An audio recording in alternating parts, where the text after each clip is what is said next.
Hello guys, we are back with our next lecture. In this lecture, let us go through the next question. Okay, so this question belongs to GATE CSC 2005. The given question is count to infinity is a problem associated with. Okay, so this is a direct question, right? So if you recall, we discussed about routing protocols, right? Okay, so in routing protocols, the distance vector routing is what having this issue, right? Yes. So with that conclusion, you can say that B is the correct answer. Okay, so exactly what is a count to infinity problem, I'll be explaining right now. Okay, yes. So assume that there is a device A here, there is a device B here, there is a device C here. So assume that each and every one's distance is 1. Okay, so they shared their details. So A knows it can go to A at cost 0, it can go to B at cost 1, it can go to C at cost 2. Like assume that everything is done. So here it will go with the help of A, here it will go with the help of B, here it will go with the help of B.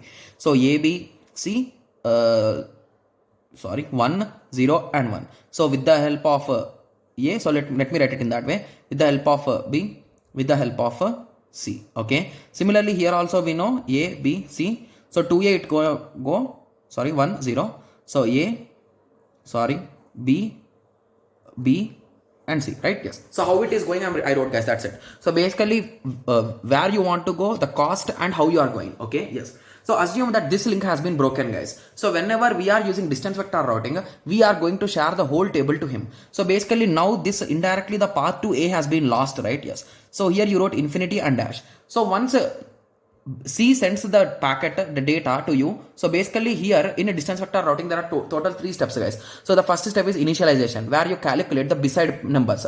And when it comes to the second step, that is a sharing. So basically you will share your table with each and everyone and you will collect the global data. Okay, yes. So basically now I want to understand this, right? So basically this assume that this is sent to the data here. So from here I cannot go to A, but with the help of C I can go to A with the help of B indirectly, right? Yes. So basically what C will say is I will take you to A with the cost 2. Now B will assume, okay, I can go with cost 1 to C. So from C I can go to A somehow. So it will assume update it to 3. And with the help of C it will update. So now again this will be shared with it, right? So in this way the sharing will continue, and indirectly here now, so basically now C understood that, okay, so B cost has been incremented to 3, so now my cost will be 4. So in that way the increment will continue, guys. So if you want me to explain it again, so listen here carefully, guys. Okay, so I'm writing only the last case.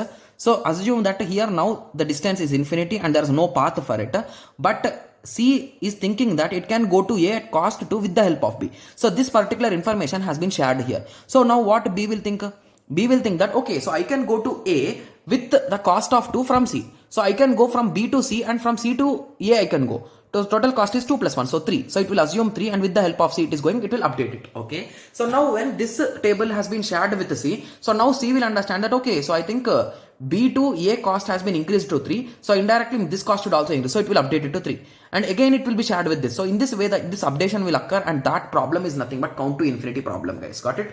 Yes. So we already discussed this in distance vector routing. Guys, if you are having any kind of confusion, please watch that lecture, guys. Okay. Yes. So I hope everyone got a clear idea that how we are saying B is the correct answer. Got it? Yes. So I hope everyone got a clear idea, and this issue is eliminated in the link state routing, guys. Got it? Yes. And these two are not even related to that particular count to infinity. Okay. Yes. So I hope everyone got a clear idea on this. So in the next lecture, let us continue with the next question. Thank you. Thanks for watching. Like, share, and subscribe for more awesome videos like this. Thank you.